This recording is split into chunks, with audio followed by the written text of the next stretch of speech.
from Hollywood. Lurene Tuttle in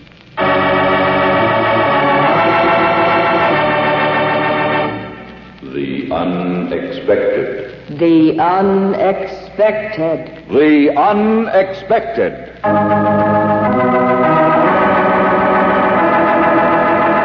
Life is filled with the unexpected. Romantic, tragic, and mysterious endings to our most ordinary actions. Dreams come true, or dreams are shattered by sudden twists of fate in The Unexpected.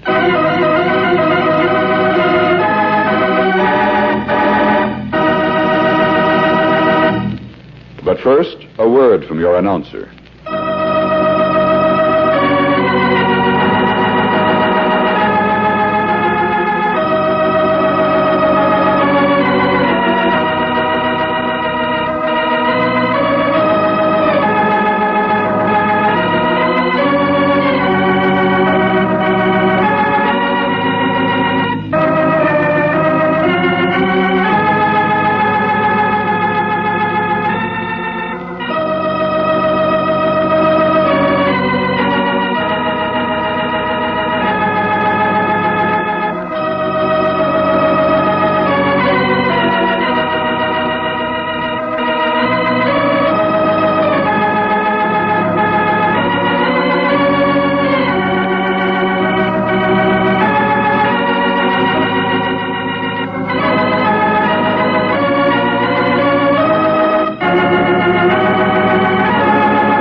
And now, Lurene Tuttle, outstanding radio and screen star in Understudy, a drama of the unexpected.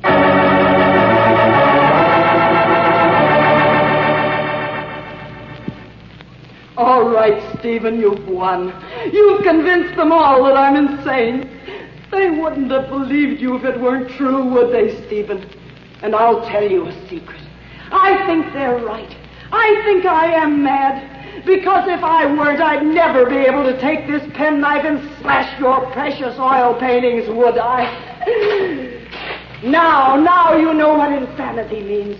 It means I can destroy everything that my hand touches. Your books, your lamps, your antique mirrors. And the day will come when I can destroy life itself. Aren't you happy, Stephen, now that I'm really insane? Really mad?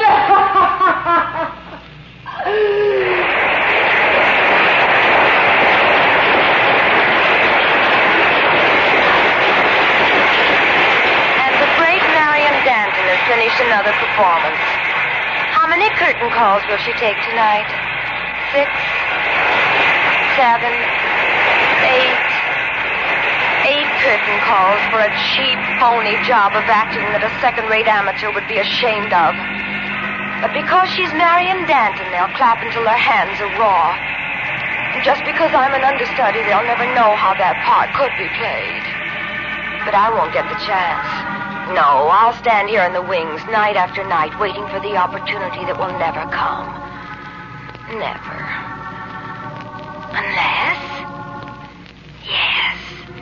Unless something should happen to the great star. Unless Marian Danton should become ill. Or better yet, have an accident.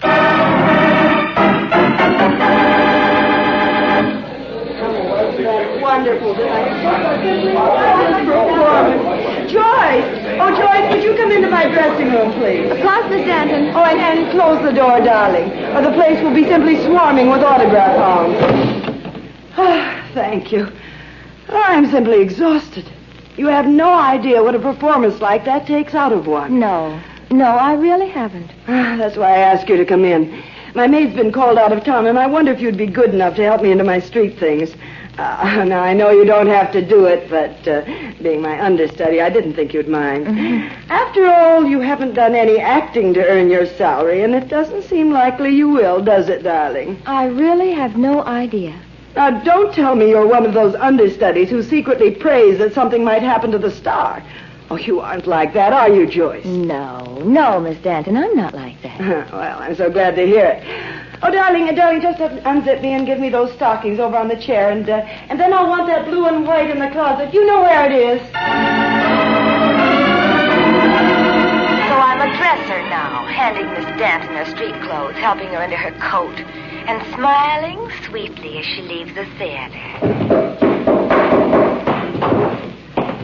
Good night, darling, and thanks for being such a willing understudy. You're welcome, Miss Danton. Good night. Hey, you, look out! What? I'll get hit with a piece of scenery. Watch where you're going. Oh, I'm sorry. You ought to know better than to walk around a stage when we're setting up scenery. I guess I should. I was thinking about something else. Hey, don't I know you? I don't know, do you? Oh, sure. You're Joyce Michaels. I was a stagehand up at Lake Leonard that summer you were in the company. Oh, yes, I remember. My name's Ned Carpenter. Well, hello, Ned. Nice to see you again. Are you with this show? Well, in a way. I'm understudying Danton. Oh, I see. I just started to work as a replacement. I'm handling the stuff up there in the flies. Too bad the job won't last. Well, what do you mean? Oh, haven't you heard? Miss Danton's going back to Hollywood to do a picture. Show closes next Saturday. Why, didn't you know that? No, I hadn't heard. So the great Danton is giving up the theater again. How nice for her. Of course, the show will close in mid-season. The whole company will be out of work. And I'll have lost my one real chance to prove that I'm an actress. But that doesn't matter to anyone but me. And there's nothing I can do about it, is there? How could I force fate? How could I keep Danton from going on for just one night? Just one little night. How? Ned, Yeah? you said you were working in the scenery up there over the stage. Yeah, that's right. Are you up there while the play's going on? Sure. It must be funny to be able to look down and watch a show. Can you see the actors? Yeah, the tops of their heads, anyway. Of course, you don't get much of an idea of what the play's about. No, I suppose you don't. Anyway, I'm too busy to pay much attention. I'm all alone up in the flies. I see. Say, why don't I let you take me home? Well, why don't you? Well, since you insist, Ned, I think I'll give in.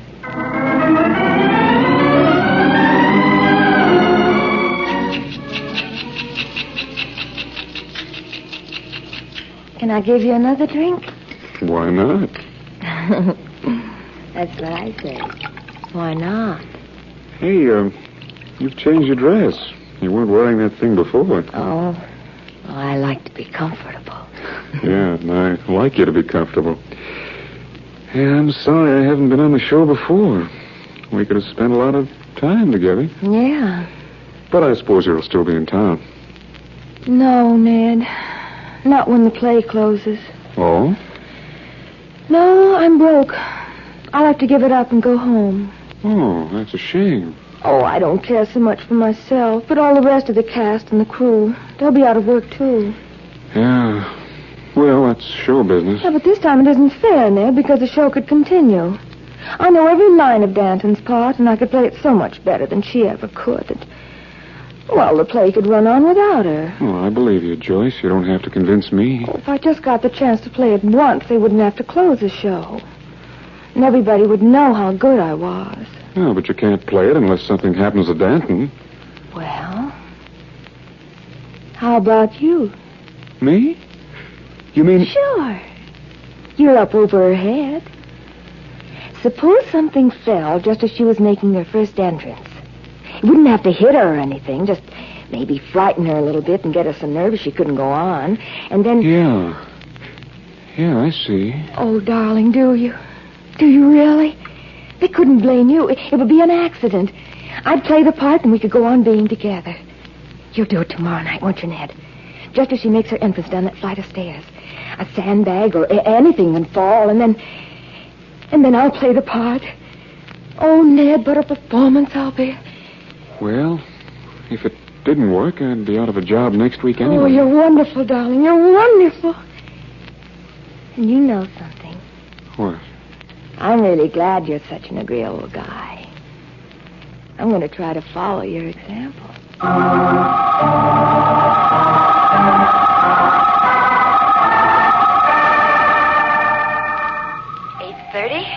Curtain time. The audience sits back, shuffling programs, waiting for another Marion Danton performance. But Miss Danton will be indisposed, unable to appear, replaced by an unknown.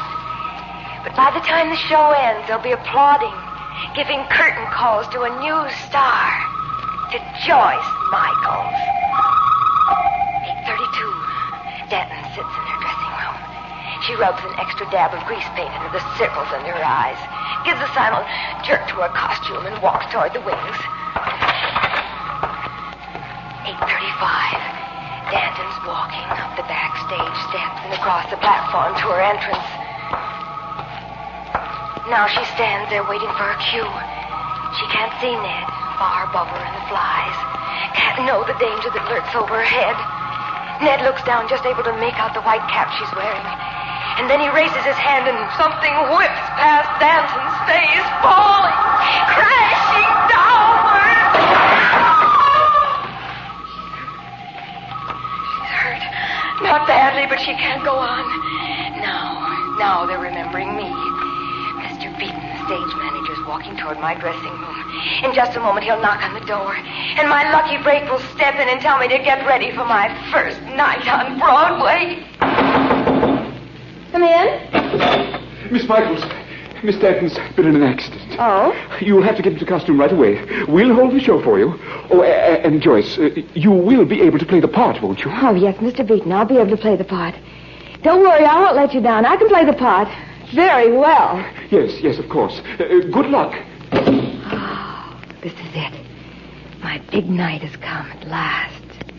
Thanks to Ned.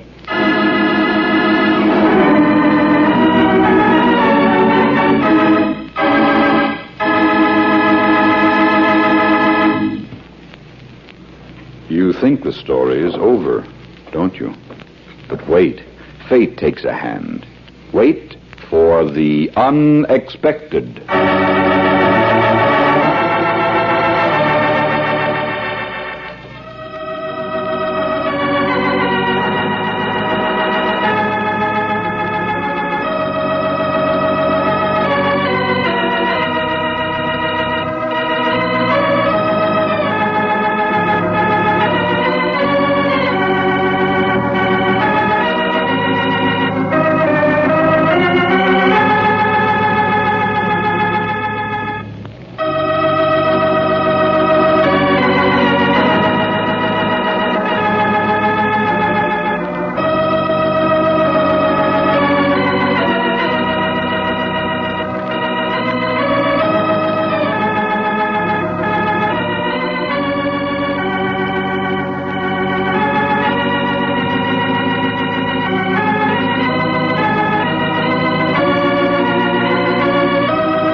And now for the surprising conclusion of Understudy, a Hamilton Whitney production starring Miss Lurene Tuttle, written by Robert Libet and Frank Burt, and directed by Frank K. Danzig.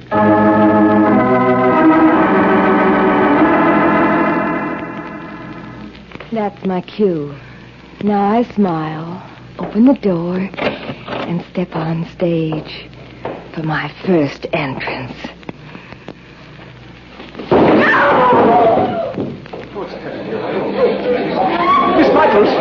Miss Michaels, are you all right? Miss Michaels. Oh, good heavens. How could that stupid stagehand have been so clumsy? Ring down the curtain, someone. Oh, this is simply too much. First, Danton gets hurt in an automobile accident, and now Miss Michaels has been hit by a sandbag. Oh, well, the poor girl probably wouldn't have been very good in the part anyway. She's only an understudy.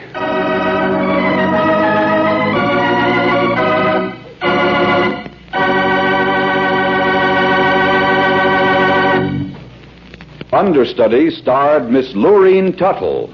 Listen soon for another of your favorite motion picture stars in a drama of the unexpected.